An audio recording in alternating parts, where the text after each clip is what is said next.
Hello everyone, and welcome to our Circle and Salve Women. For today, we're going to talk about my latest article on forgiveness and why I truly believe, from my own experience, it can be the hardest to give, since we're focusing on giving from November to December, really thinking about giving and then yet connecting it with forgiveness. But for me, I really wanted to focus on this for December, just because I know that the new year's coming along, and before we know it, it's going to be January, and we will have hopefully reflected on how we have lived this year and how we then will want to forgo for the following year. I am not one to really create any type of, when people say,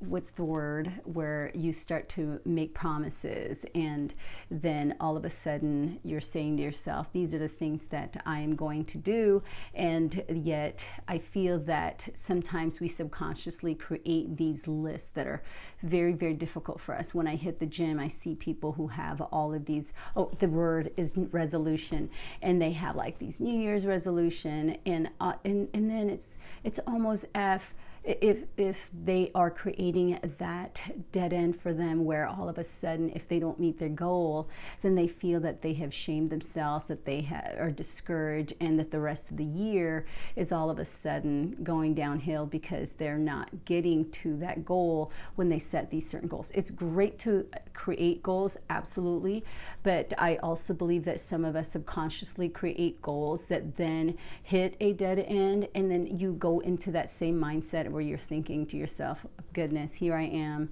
again in the same position as I was last year, and then you feel stagnant, like there hasn't been no movement, or that you've gone back. So for me, forgiveness is a really, really important thing. And for me, I always suggest to never suffer for someone else's mistakes. So I guess I will start for where I will be ending and reminding you of that. And forgiveness is a big part. I want to start just like with my article. When I was a child, I would just really look forward to seeing people my age, and I had two cousins, and I had one that was fairly good at always putting me at my place. If I had wronged her, she would then turn to me and say, I'm not going to talk to you the next time I see you. And yet the next time I would see her, I would again attempt that very same cousinship, I would call it, rather than friendship, at every time, just because it was, for me, it was a good way to pass time. I've been being the youngest in my family and always being around adults, sometimes in an adult world, an adult mindset, and adult talk and so forth. I love that. But when I did get to see my cousins in those rare moments, to me, it was a time for me to be a child and just commingle and really get to, involve myself with whatever childhood things do, right? And there's things that you could just learn to interact and engage and be better and grow better being around people your age as well as a kid. And so for me, those were the ones that I entrusted. And really, again, school was not a place always for me where I felt like I could do that all the time, having moved from one place to another. So being able to be around my cousins was a special thing for me, at least at that time, temporarily. And I recall her always saying that. It's like, I'm not talking to you. Remember I told you I was to talk to you last time. And, I realized that for me, it was like, what's the big deal? Just forgive. Let's just move on. And as I grew older, I realized that sometimes, it becomes very difficult to forgive. And I mentioned in my article, it seems that the older we get, the thicker our skin gets, and also the deeper the cut, and so the harder the wound to heal. And so for me, I really bring the biblical story of Joseph, one of my favorite stories, and only because for any of those of you who've ever read the Bible, or are taking into or digging into it, it will take a few times over and over, because there's always like that scene. It's like getting up in the middle of a movie, and you go get your popcorn, you come back, go, what did I miss? There's always that part where your mind kind of goes, ooh, was I ready to receive that yet, or understand it, comprehend it? And so for me, when I really first took into Joseph, I remember watching my daughter be in a play, and I had heard about this story as well in the past, and several times. But there's so many different perspectives, right? Many vantage points of a certain story, and so you can never read it enough to really get, just like many other stories, where you have gained more wisdom from it and are able to self-reflect. So the three that I'm going to reflect on in this part of forgiveness is first betrayal, and then we have the deceit, and then we have the denial. And I believe those are three that are very, very difficult in the circumstance of giving forgiveness, where you have to give forgiveness having gone through those. And so in the story of Joseph, I want to connect it with that, because to me it's just so poignant, to really connect it with forgiveness, because man, that was a deep story. And so if you've never ever come through that or come by that story, very briefly in this video that I'm going to be sharing with you, I just want to go over just those three parts and the way I'm able to connect it. And the very first one is that betrayal. So the brothers, and perhaps it was his way of also coming forth, right, about his visions of seeing himself, and all the bundle of wheat, or, that they harvested, and all the other bundles had bowed down to him, and so forth. I mean, all these things he was telling his brother, even his own father, when they would gather together and speak of all these things that he was having these visions as to him perhaps being greater than all of his siblings. I can only imagine, of course, then his father saying that Rachel, his mother, biological mother, was also the wife that he had always loved, compared to Leah. There's just so many things that subliminally you're sending to your brothers, like, you're not a favored one. And so in the midst of him being placed in that ditch, I honestly, because I always look at it two different ways, I think to myself, after a while, you just kind of go, I'm done with you, right? And yet, then there goes that test of times for his brothers to go, but do you throw him in a ditch just because you are bitter, or you're tired of him, or that you're feeling like, you just want to see him at his worst? And that's what they did. And that to me was so difficult, because for when someone wrongs you, that then all eyes are on the people who are wronging, regardless of how a person has made you feel or will make you feel, knowing that in the long run maybe they're feeling a little bit more ahead. And so I'm thinking to myself, no matter how someone makes you feel, or no matter how they make you feel as if they will be ahead of you in time, what kind of plans do you concoct in your head where you think that just getting rid of the person will be better than having them around? And so when Joseph comes and sees his brother, and all of his brothers, they decide to put him in his ditch, and then they're like, well, what do we do with him? And no mention of giving him food. This whole time they're having this discussion, right?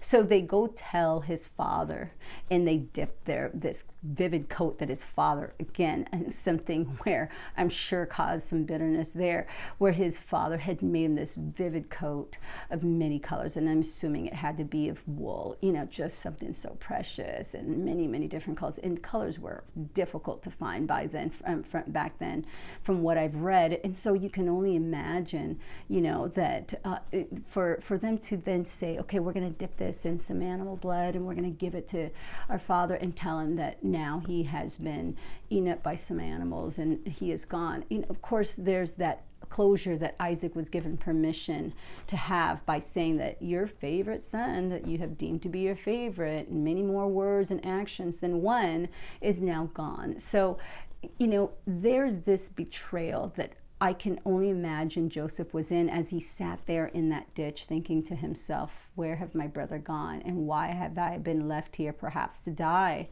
And then somehow, I believe it was the oldest, Simeon, was the one who then stated, no, let's not get rid of him, when they were all talking about how, let's just end his life. And they sold him for slavery.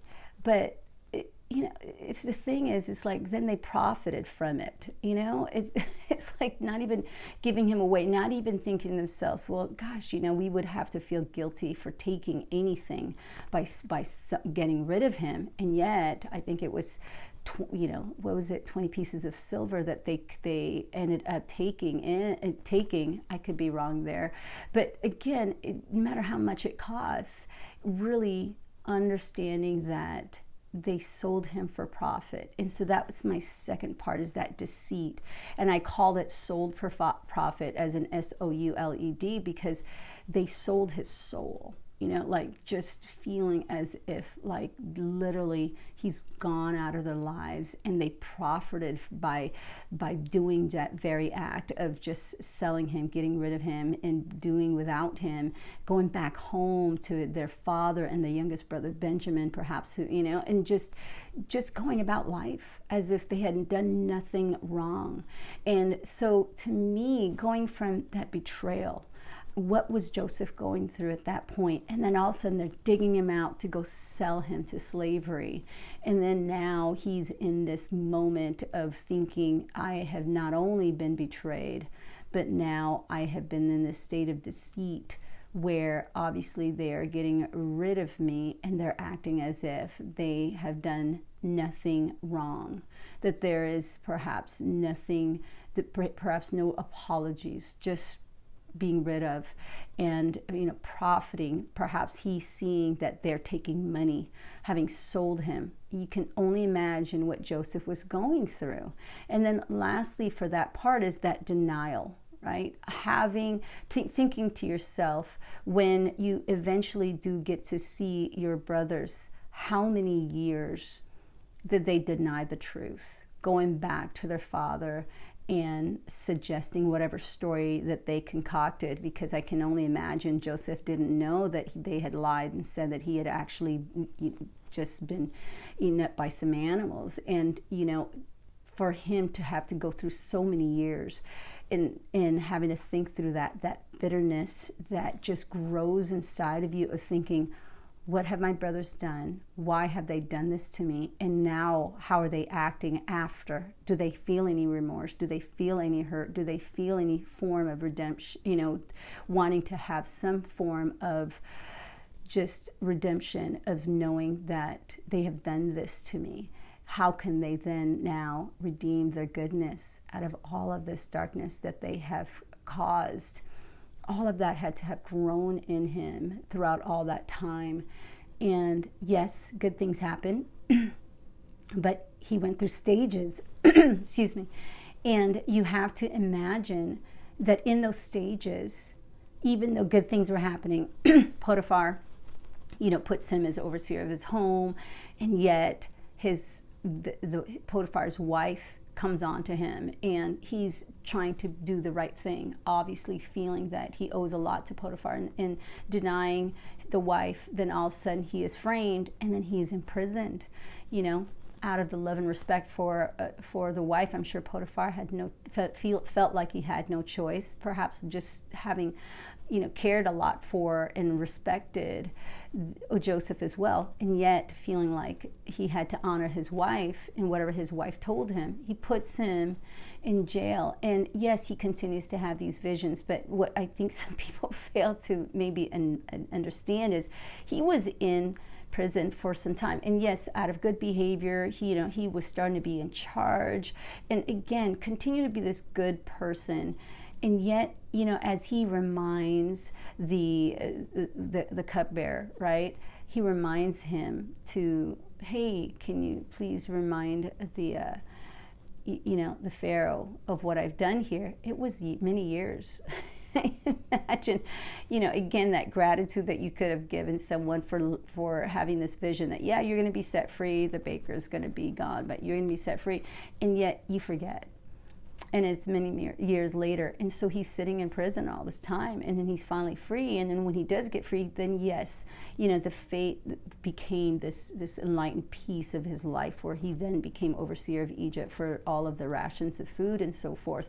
And then That's how he was able to go back when his brothers finally came back, and everyone was in a state of famine, and they came back and were apologetic. Eventually, when he revealed who he was, he went through some times where he had to hesitate whether or not he was going to reveal who truly was, because they had not been able to really actually know, or perhaps under this disguise, because now your skin's better, you're probably standing a lot more taller, and you're being fed, so you look different. And so he's this new person, where perhaps in their mind they probably thought, oh, he has been suffering all this time, and yet they were the ones suffering, because essentially they reaped what they sowed. And so did Joseph. And that's how I look at it, is that no matter how many years of betrayal and deceit, and then having to understand the denial of other people who have hurt you, they have put you through all of that. And yes, it is understandable to be bitter, to be hurt, to be perhaps angry. You have to forgive, because it is not your pain to carry. And no matter how hard that is to really come to terms, you have to understand that you should not suffer for other people's mistakes.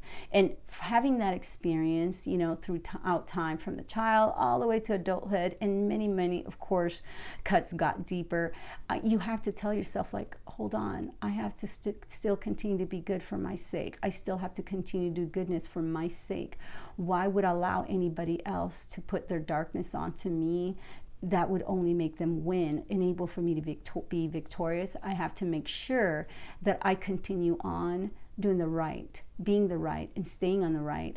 And that way, at the end, when we are all judged, then I can say, I've done the best I could. And yes, people have wronged me, and perhaps I am sorry if I have wronged people, but I've done my best to be the best I can be. And that is why I believe we have to give forgiveness. And it doesn't mean that you have to vocalize it, verbalize it. It's just in your actions, that you stand strong, you walk tall, you give people peace, you don't show people anger. So, and perhaps it comes out, it oozes out, we're human.